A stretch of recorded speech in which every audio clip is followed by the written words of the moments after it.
बिस्मिल्लाहिर्रहमानिर्रहीम। आज का हमारा टॉपिक चैप्टर नंबर 9 में से एजियोट्रॉपिक मिक्सचर, जिनको नॉन आइडियल सॉल्यूशंस भी कहा जाता है। सबसे पहले देखें कि नॉन आइडियल सॉल्यूशंस क्या होते हैं। अगर हमारे पास दो सॉल्यूशन हैं, ये हमारे पास एक ए, दूसरा हमारे पास बी। ए सॉल्यूशन का अपना बॉइलिंग पॉइंट है, बी सॉल्यूशन का अपना बॉइलिंग पॉइंट है। या दोनों को मिक्स करेंगे बीकर में, मिक्स करने के बाद दोनों का बॉइलिंग पॉइंट क्या होगा, चेंज होगा। मतलब दोनों हमारे पास ए और बी सॉल्यूशन अपनी अपनी आइडेंटिटी को लॉस कर देंगे। जब दोनों को टेम्परेचर देंगे तो टेम्परेचर देने के बाद दोनों क्या करेंगे, उनका जो सा डिस्टिलेशन रेट होगा वो क्या होगा, डिफरेंट होगा बनिस्बत पहले के। मतलब आफ्टर मिक्सिंग टू सॉल्यूशन, दोनों सॉल्यूशन को मिक्स करने के बाद इनको सेपरेट करना क्या होता है, इम्पॉसिबल होता है इन द एजियोट्रॉपिक मिक्सचर। दो सॉल्यूशन को मिक्स करने के बाद एक मिक्सचर बनता है, उसका नाम दिया जाता है एजियोट्रॉपिक मिक्सचर।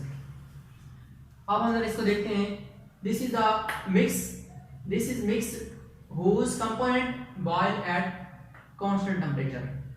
मतलब क्या, दोनों को क्या करेंगे, दोनों सॉल्यूशन ए और बी को मिक्स करने के बाद जब बॉयल किया जाएगा कांस्टेंट टेम्परेचर के ऊपर, और फिर जब इनको क्या करेंगे, कांस्टेंट टेम्परेचर देंगे and distilled over without change its composition. तो दोनों का क्या होगा, जो डिस्टिलेशन रेट होगा वो क्या होगा, दोनों का डिफरेंट होगा। मतलब हमारे पास ए सॉल्यूशन का अपना पहले बॉइलिंग पॉइंट था, बी का अपना था, लेकिन मिक्सिंग करने के बाद दोनों ने अपनी आइडेंटिटी लॉस की, तो उनका क्या होगा, डिस्टिलेशन रेट वो भी क्या होगा, चेंज होगा आफ्टर कंपोजिशन। अब रीजन क्या होती है इस डेविएशन की, रीजन फॉर द डेविएशन। तो सबसे पहले हम देखेंगे नॉन आइडियल सॉल्यूशन, ऐसा सॉल्यूशन जिनमें क्या होता है, बॉइलिंग पॉइंट क्या होता है, चेंज हो जाता है after mixing two solutions. Different in the molecular structure, एक तो हमारे पास मॉलिक्यूल का स्ट्रक्चर चेंज होने की वजह से, इसके अलावा size, shape and intermolecular forces की वजह से। तो हमारे पास structure, size, shape and intermolecular forces ये चेंज हो जाती हैं आफ्टर मिक्सिंग टू सॉल्यूशंस। इसके अलावा क्या क्या चेंज होता है, चेंज इट्स वॉल्यूम, वॉल्यूम के अंदर क्या चेंज आता है, पॉजिटिव चेंज आता है या नेगेटिव चेंज आ जाता है, वॉल्यूम कम हो जाता है या ज्यादा होगा। इसके अलावा एंथैल्पी चेंज, हीट चेंज क्या आता है after mixing to solution and vapour pressure deviate from standard line. Standard line क्या होती है, हमारे पास दो सॉल्यूशंस के दरमियान एक हमारे पास लाइन होती है, जो से सॉल्यूशन उसको क्या करते हैं, उसके मुताबिक चलते हैं। This is the standard solution curve. लेकिन जो से इसके मुताबिक नहीं चलते, मतलब अगर हमारे पास दो सॉल्यूशन है, दोनों को मिक्स करेंगे, मिक्स करने के बाद जो तीसरा सॉल्यूशन बनेगा वो डिपेंड करता है कि उसके अंदर पॉजिटिव डेविएशन है या उसके अंदर नेगेटिव डेविएशन है। तो पॉजिटिव डेविएशन होती हैं, एक हमारे पास नेगेटिव डेविएशन होती हैं। पॉजिटिव डेविएशन में क्या होता है, जब कंपोनेंट्स को आपस में मिक्स किया जाता है, इसको हीट देनी पड़ती है। मतलब this is the endothermic process for the components mix need heat energy. This is endothermic process. For example ethanol और वाटर की बात करेंगे, ये क्या करते हैं, बॉयल एट 78.1। वाटर और एथेनॉल क्या करते हैं, इतने टेम्परेचर पे बॉयल करते हैं एंड 4.5% वाटर इसमें होता है, और उसके अलावा 95.5% क्या होती है, एथेनॉल होती है। अब हुआ क्या, लेकिन जब दोनों को मिक्स करेंगे, मिक्स करने के बाद दोनों के दरमियान क्या होगी, इंटरमॉलिक्यूलर फोर्सेस क्या हो जाती हैं, कम हो जाती है। दोनों के दरमियान इंटरमॉलिक्यूलर फोर्सेस कम हो जाती हैं जब दोनों को मिक्स करेंगे। बनिस्बत किसके, बनिस्बत एथेनॉल एथेनॉल के और वाटर वाटर के। मतलब वाटर और वाटर के दरमियान क्या होती है, स्ट्रॉन्ग फोर्सेस होती हैं, एथेनॉल और एथेनॉल में स्ट्रॉन्ग फोर्सेस होती हैं। जब दोनों को मिक्स करेंगे तो इसमें क्या होगा, इंटरमॉलिक्यूलर फोर्सेस वीक हो जाती हैं, but less strong hydrogen bonding than reactants. Negative deviations क्या होती हैं, नेगेटिव डेविएशंस हमारे पास एक ग्राफ है, अलोंग द एक्स एक्सिस हमारे पास क्या है, कंपोजिशन,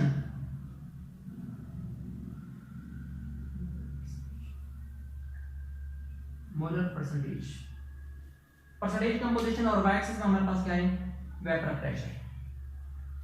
अब हमारे पास P नॉट क्या है, P naught is the symbol of pure vapour pressure. ए हमारे पास है, ए कंपोनेंट या ए सॉल्यूशन, एक हमारे पास क्या है, बी। अगर ए हमारे पास क्या है, मोर वोलेटाइल है, तो इसका वेपर प्रेशर भी क्या होगा, ज्यादा होगा। ऐसे सॉल्यूशन जल्दी से इवेपोरेट कर जाते हैं, हम कहते हैं this is the more volatile solutions. इनका बॉइलिंग पॉइंट क्या होता है, कम होता है। बी इसके उल्टा है। अगर हम कहते हैं हमारे पास ए कंपोनेंट्स का pure solution P delta P A, मतलब ए का प्योर सॉल्यूशन, और हमारे पास क्या है, बी का प्योर सॉल्यूशन। जब आपस में इंटरेक्शन होगी दोनों के दरमियान में, तो इस तरह की अगर लाइन बनेगी, जोन सॉल्यूशन इसको क्या करेंगे, इस मुताबिक चलेंगी, तो हम क्या कहेंगे, this is the ideal solution curve. लेकिन जब दोनों को मिक्स करेंगे, जिस तरह हमने बात की एथेनॉल और वाटर की, मिक्स करने के बाद इसके मुताबिक लाइन के मुताबिक वो इस मुताबिक नहीं चलते, वो ऊपर डेविएट कर जाते हैं। अब ऊपर जाने का मकसद क्या होगा, इनका वेपर प्रेशर क्या होता है, इनका वेपर प्रेशर बढ़ जाता है, क्योंकि इन दोनों के दरमियान में इंटरमॉलिक्यूलर फोर्सेस क्या होती है, कम होगी। जैसे फोर्सेस कम होगी, थोड़ा सा टेम्परेचर देंगे, वाटर मॉलिक्यूल और एथेनॉल क्या करेंगे, इवेपोरेट कर देंगे। तो इसके दौरान हम क्या कहते हैं, this is the positive deviations. Positive deviations का मतलब लेस इंटरमॉलिक्यूलर फोर्सेस। नेगेटिव में क्या होता है, HCl और वाटर जब रिएक्शंस करते हैं, आपस में मिक्स होते हैं, बॉयल एट 110 डिग्री। जब दोनों को आपस में मिक्स करते हैं तो इनका बॉइलिंग पॉइंट क्या होगा, 110 डिग्री। हालांकि जब वाटर की बात करते हैं, वाटर का बॉइलिंग पॉइंट 100 होता है, ठीक है। लेकिन जब दोनों को मिक्स करेंगे, मिक्स करने के बाद इंटरमॉलिक्यूलर फोर्सेस स्ट्रांग हो जाएंगी, इनको इस तरह ज्यादा टेम्परेचर देना पड़ेगा। इसमें क्या होता है, जिस तरह हमने बात की थी फॉर द कंपोनेंट मिक्सअप, इसमें क्या होता है, जब दोनों कंपोनेंट को मिक्स करते हैं, जिस तरह HCl और वाटर को, दोनों के दरमियान में जब मिक्स करेंगे तो हीट रिलीज होगी। इसको क्या कहते हैं, this is the exothermic process. इसके अंदर क्या होगा, मिक्सर के अंदर एसिड HCl कितना होगा, 20.24%, और इस मिक्सर के अंदर वाटर कितना होगा, 79.76%। अब ये नीचे डेविएट कर देंगे। अब इस लाइन का नीचे डेविएट करने का मकसद क्या होगा कि इन दोनों के दरमियान में हाइड्रोजन बॉन्डिंग स्ट्रांग होगी, इंटरमॉलिक्यूलर फोर्स स्ट्रांग होगी, इसको ज्यादा टेम्परेचर देना पड़ेगा। जब ज्यादा टेम्परेचर देंगे तब जाके ये क्या करेगा, एवेपोरेट करेगा। तो इसके अलावा हमारे पास क्या था कि सबसे पहले हमने देखा कि नॉन आइडियल सॉल्यूशंस क्या होते हैं, इसके अलावा रीजन ऑफ डेविएशंस क्या होती हैं, और उसके अलावा एग्जांपल देखी पॉजिटिव डेविएशंस में क्या होता है, नेगेटिव डेविएशंस में। वेरी इंपॉर्टेंट एमसीक्यूज के एंड टेस्ट के अंदर कि वो कौन सा सॉल्यूशंस हैं जिनको मिक्स अप करने के बाद वॉल्यूम इंक्रीज हो जाता है, और वो कौन सा सॉल्यूशन है जिनको मिक्स करने के बाद वॉल्यूम कम हो जाता है।